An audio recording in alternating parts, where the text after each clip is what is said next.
آپ کے اپنے YouTube channel Ahmad Urdu classes سے عبدالحسیب آپ کا خیر مقدم کرتا ہوں۔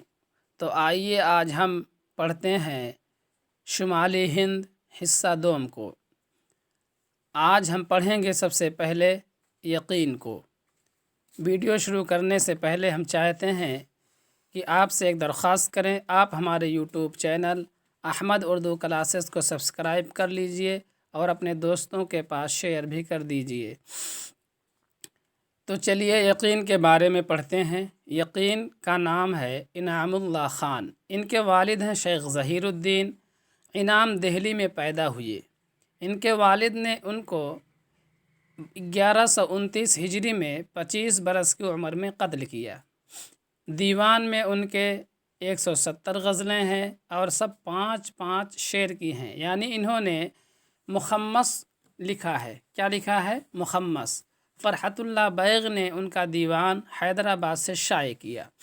تو دوستو یقین کے بارے میں یہاں سے 2 سوال بن سکتا ہے۔ پہلا یہ کہ یقین کو کتنے برس کی عمر میں قتل کیا گیا، اور اس کے ساتھ جوڑا جا سکتا ہے کہ ان کو کس نے قتل کیا۔ تو آپ جواب دیں گے یقین کو ان کے والد نے 25 برس کی عمر میں قتل کیا۔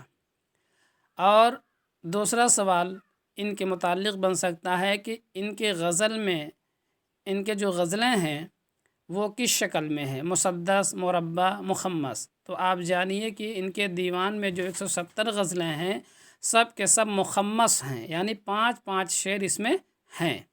ان کا دیوان جو ہے مرزا فرحت اللہ بیگ نے حیدرآباد سے شائع کیا۔ آئیے ہم پڑھتے ہیں جرأت کو۔ جرأت کا نام ہے یحییٰ امان۔ کیا نام ہے؟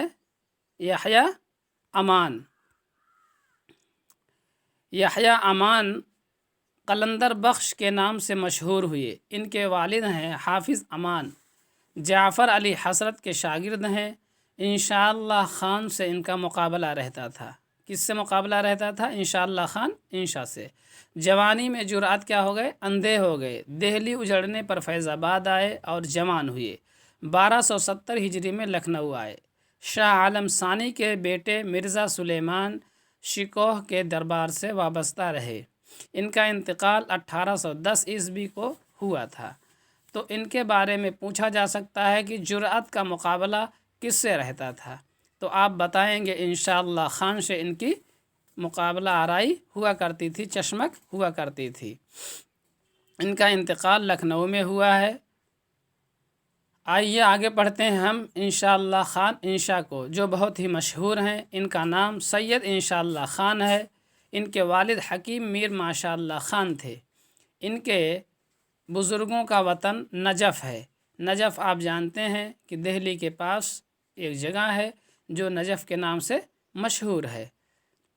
خاندانی پیشہ ان کا تھا ڈاکٹری، طبابت کس کو کہتے ہیں؟ ڈاکٹری کو، یعنی حکمت کا کام کرتے تھے ان کے خاندان والے۔ باپ پیشے کے سبب، یعنی چونکہ ڈاکٹر تھے اس لیے بادشاہوں کے دربار سے وابستہ تھے۔ دہلی جب اجڑی تو یہ مرشد آباد آئے، اور انشاءاللہ خان انشا کہاں پیدا ہوئے؟ مرشد آباد میں پیدا ہوئے۔ شاہ عالم ثانی کے وقت پھر دہلی واپس آئے، اس کے بعد دلی سے لکھنؤ آئے تو مرزا سلیمان شکوہ نے ان کو ہاتھوں ہاتھ لیا، یعنی ان کی خوب عزت کی۔ پھر نواب سعادت علی خان سے وابستہ ہوئے۔ ان کا انتقال 1817 عیسوی کو ہوا۔ انشاءاللہ خان انشا آپ جانتے ہیں ان کی مشہور کتابیں ہیں۔ دریائے لطافت انہوں نے 1802 عیسوی میں لکھی، فارسی میں یہ لکھا ہے، اور گرامر کی کتاب ہے، قواعد کہتے ہیں گرامر کو۔ ان کی دوسری کتاب جو بہت ہی مشہور ہے، بار بار امتحانات میں پوچھی جاتی ہے، رانی کیتکی کی کہانی۔ لیکن اس کی ایک بہت ہی وشیشتا اور خوبی ہے، وہ یہ ہے کہ اردو میں انہوں نے رانی کیتکی کی کہانی لکھی، اور رانی کیتکی کی کہانی میں انہوں نے عربی اور فارسی کے ایک بھی الفاظ کا استعمال نہیں کیا ہے۔ تیسری تصنیف ان کی بہت ہی اہمیت کی حامل ہے، سلک گوہر ہے۔ کون سی ہے؟ سلک گوہر۔ اس میں ایک بھی نقطہ نہیں ہے، بے نقط تصنیف ہے۔ کیا مطلب؟ اس میں ایک بھی نقطہ نہیں ہے۔ آئیے ہم پڑھتے ہیں غلام حمدانی مصحفی کو۔ غلام حمدانی مصحفی کا نام ہے غلام حمدانی، تخلص ان کا مصحفی ہے۔ آپ کو تخلص ہم بتا چکے ہیں کہ تخلص مختصر نام ہوتا ہے جو شاعر اپنے نام کے ساتھ استعمال کرتا ہے، نام کو نہ استعمال کر کے۔ ان کے والد ولی محمد ہیں، مصحفی امروہہ میں امروہہ ان کا وطن ہے، وہاں سے دہلی گئے، پھر لکھنؤ گئے۔ انتقال میں اختلاف ہے ان کے کہ 1240 ہجری کو ہوا یا 1264 ہجری کو۔ بہرحال آتش، خلیق، ضمیر، امیر وغیرہ غلام حمدانی مصحفی کے شاگرد ہیں۔ ان کے دیوانوں کی تعداد یعنی سنکھیا 8 ہے۔ ان کے قصیدے بہت ہی شاندار ہوا کرتے تھے۔ انہوں نے بحر المحبت مثنوی لکھی ہے۔ بحر المحبت ان کی کتاب کا نام ہے، یعنی محبت کا سمندر، محبت کا دریا۔ دوسری کتاب ہے ان کی تذکرہ ہندی جو تذکرہ ہے، اور تیسری کتاب ہے ریاض الفصحاء، یہ بھی تذکرہ ہے۔ تو ان کے متعلق پوچھا جاتا ہے کہ ان کے کتنے دیوان ہیں، تو غلام حمدانی مصحفی کے کل 8 دیوان ہیں، اور بحر المحبت ان کی مثنوی ہے، تذکرہ ہندی اور ریاض الفصحاء تذکرہ ہے۔